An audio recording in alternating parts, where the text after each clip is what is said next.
느헤미야 12장 1절에서 21절에 나와 있는 말씀은 제사장과 레위 사람들의 명단이다라고 기록을 하고 있습니다.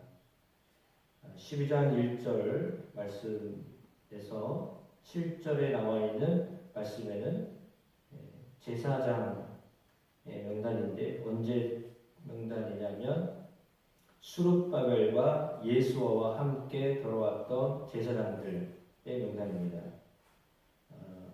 그래서 그러니까 스룹바벨과 예수아는 그럼 언제 쪽 사람이냐? 1차 귀환했던 사람들입니다.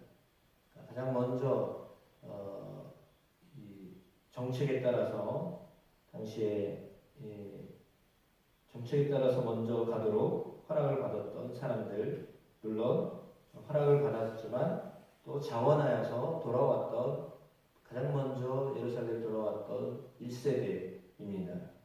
그 명단이 오늘 1절 말씀부터 7절에 나와 있는 말씀인데요.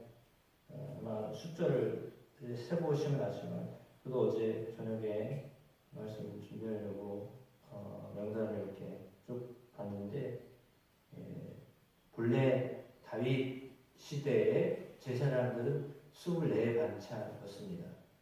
24그룹이 이렇게 돌아가면서 순번에 따라서 제사장 직분을 감당했습니다.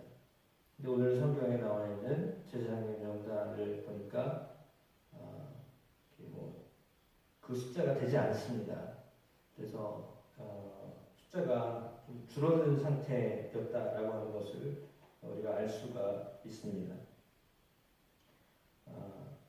그리고 12절부터 21절에 보면 제사장의 족장들의 명단이 나와 있습니다. 이때는 언제냐면 12절에 나와 있던 것처럼 요야김 시대입니다. 그러니까 요야김이 대제사장인데 요야김은 어느 쪽 사람이냐 보니까 12장 10절에 예수아는 요야김을 낳고 이렇게 되어 있잖아요. 그러니까 예수아 시대가 1차 귀환 시대고 2차 귀환 시대 내지 3차 귀환 시대가 요야김 대제사장 시대입니다. 한 세대 걸러서 차이가 나는 거잖아요. 그때의 그 족장들, 제사장의 족장들의 명단이 기록되어져 나와 있습니다. 그래서 12장 1절에서 7절의 말씀과 12장 12절에서 21절에 나와 있는 말씀을 비교해서 보시면 이름이 똑같기도 하고 비슷하기도 하고 그리고 이름이 빠져 있기도 하고 그렇습니다. 명단을 두 개명들을 보면 그런 차이점이 있습니다. 그래서 저도 어제 왜 세밀하게 보느냐고 옆에다가 여백에다가 이름을 비교하면서 이렇게 해봤는데 이름이 빠진 사람들도 있더라고요. 그래서 한 세대 사이에 한 사람의 명단이 빠져 있어요. 그래서 그럼 이 가문은 어떻게 된 건가? 라고 하는 좀 의문이 생기기도 하더라고요. 자세히 안 보면 몇 명이라고 하는 이름을 합계를 쓰지 않았기 때문에 비슷하기도 하고 똑같기도 하는 것 같은데 이름이 살짝 바뀌어서 이렇게 나오기도 하고 그렇거든요. 아무튼 그거는 왜 그런가라고 하는 생각을 해보기도 하고 또 한 세대 사이에 왜 어떤 족장은 사라졌을까라는 생각도 해봅니다. 그러면 사라진 족장은 사라진 그런 가문은 대를 잇지 못했다라고 하는 것밖에는 이해가 되지 않잖아요. 자녀가 없었다든지 아니면 그 자녀가 제사장의 직분을 감당하지 않겠다고 했다든지 이런 어떤 연유였을 것입니다. 분명한 사유를 알 수 없기 때문에 성경을 통해서는 알 수는 없는데 그러나 숫자는 줄어들었던 어떤 상황으로 보여집니다. 정착되어져서 그 역할을 잘 감당하고 있었다라고 한다면 사실은 그냥 똑같거나 아니면 더 예전처럼 24반차로 늘어나거나 해야 되는데 그 사이에 줄었거든요. 그래서 이건 또 무슨 의미일까 라고 하는 생각을 해보기도 했는데 그런 상황입니다. 그렇다면 왜 이렇게 1차로 귀환하였을 때 명단, 그러니까 수르바벨과 예수와 함께 돌아왔던 제사장들의 명단, 그리고 시간이 지나서 요야김 2차로 귀환했던 세대의 명단을 이렇게 상세하게 비교를 하는데, 처음에 와 있었던 명단이 그대로 있기도 하지만 빠지기도 하는 그런 명단들을 우리가 볼 수 있습니다. 그러나 분명한 사실은 요야김 시대의 족장들로 보았을 때 1세대의 대부분의 사람들이 그대로 다 그 일을 담당하고 있었다라고 하는 것은 또한 사실입니다. 그러니까 반대로 보면 대부분의 사람들이 그 어렵겠지만 그 제사장의 직분을 계속해서 감당하고 있었다라고 하는 거죠. 그러니까 빠진 사람이 있었지만 그러나 거의 대부분이 그대로 그 제사장 직분을 감당하고 있었다라고 하는 것입니다. 그러니까 어떻게 보면 신앙이라고 하는 것은 처음 믿었던 사람이 어떤 그 마음이나 어떤 열정이나 깊이를 가지고 신앙생활을 했느냐에 따라서 그 신앙은 이렇게 계속 흘러갈 수 있다라고 하는 것을 말해주고 있는 거죠. 물론 반대일 수도 있습니다. 처음 신앙이 좀 이렇게 계시록에 말하면 라오디아 교회처럼 뜨뜻미지가 했는데 그 다음 세대가 뜨거워질 수도 있는 거고요. 달라질 수도 있겠죠. 매번 다 어떤 가문은 다 뜨뜻미지근하게 그냥 믿음을 갖고 이렇게 계속 되어지지는 않을 것 같거든요. 물론 개인의 어떤 성향이나 이것에 따라서 달라질 수도 있을 것이기 때문입니다. 그래서 오늘 본문을 통하여서 우리가 깨닫는 것은 뭐냐면, 아무튼 수르바벨 시대의 제사장들이 있었고 그때 당시에 레위 사람들 명단도 오늘 성경의 8절과 9절에 기록하고 있는데, 잠시 보면 8절과 9절에 나와 있는 레위 사람들은 사실은 제사장 그룹에 의하면 많지 않습니다. 그러니까 레위 사람들이 사실은 더 많아야 되거든요. 그러니까 제사장이 제사장 직분을 감당하려면 그 옆에서 보조하는 사람들이 훨씬 많아야 돼요. 그런데 그렇지 아니하고 오히려 지금 레위 사람들의 명단이 훨씬 적어요.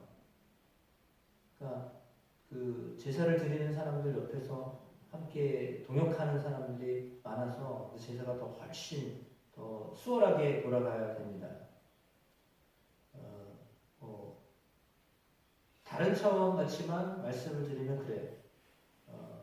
어떤 기술자가 있습니다. 기술자가 있다면 그 기술자를 돕는 옆에 다른 보조 기술자 내지 그 잡부 이런 사람들이 옆에서 많이 도와줘야 그 일이 빨리빨리 되는 거예요.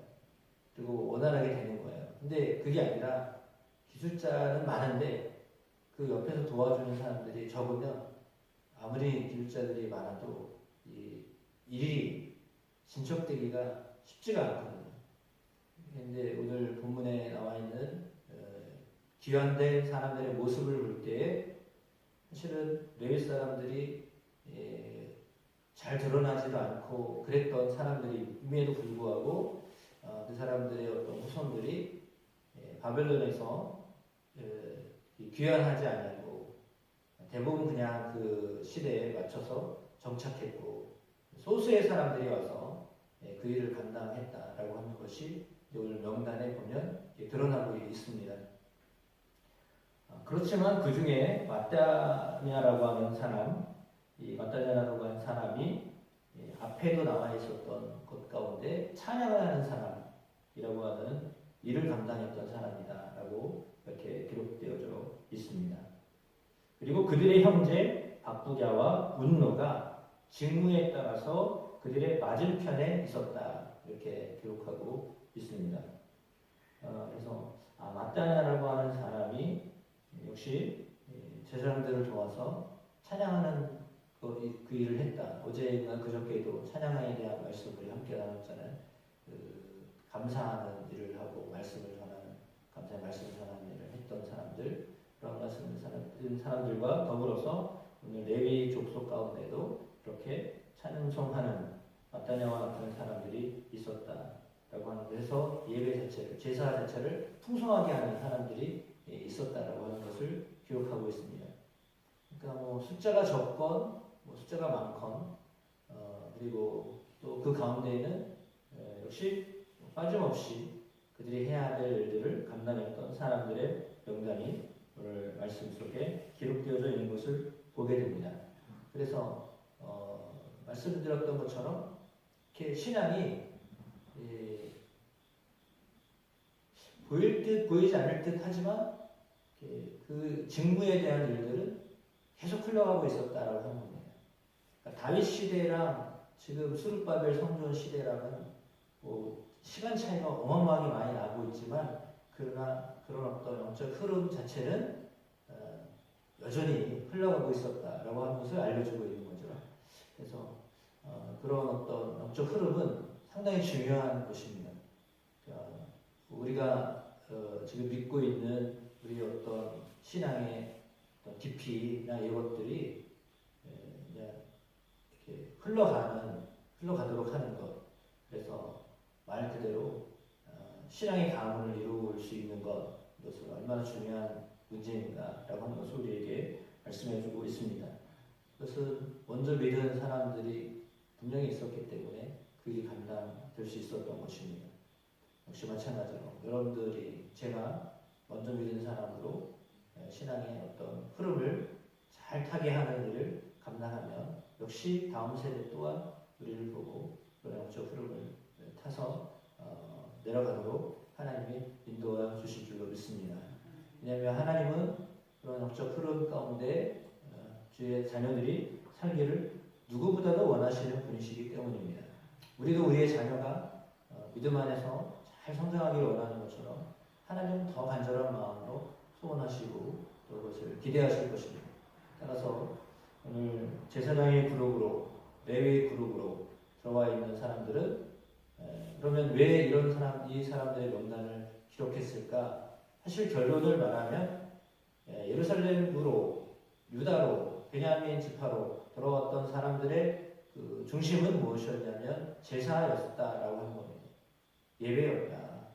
그러니까 성전을 건축하고 성벽을 재건하고 하였던 그 목적 자체는 예루살렘 안에 거주하기 위한 거주민들을 위한 일이었다라고 하는 것도 있지만 더 중요한 사실은 그 안에서 계속적으로 제사 드리고 그 일을 돕는 일을 하도록 하나님이 그 일이 진행되도록 역사적으로 역사하셨다. 그러므로 우리의 믿음을 지키는 것을 하나님이 상당히 중요하게 여기신다라고 하는 겁니다. 그러니까 세상적으로 살아가는 일들이 우리에게 필연적인 일이고 필수적인 일이지만 그럼에도 불구하고 우리 가운데 예배드리는 일들, 예배를 위하여 준비하고 함께하는 일들이 얼마나 중요한 것인가라고 하는 것을 오늘 사람들의 명단을 기록하면서 특별히 제사장들과 레위 사람들의 명단을 기록하면서 이런 사람들이 그때 제사를 회복했던 사람들이다라고 하는 거죠. 그러므로 지금도 역시 마찬가지로 이 시대에 우리가 예배를 회복하는 사람들로 쓰임받게 되기를 주님의 이름으로 축복합니다.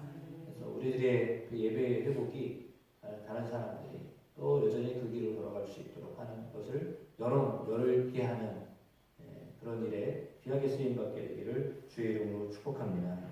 그래서 우리가 아름다운 본을 보이면 그들이 우리의 뒷모습을 보고 또한 따라오게 될 줄로 믿습니다. 기도하겠습니다.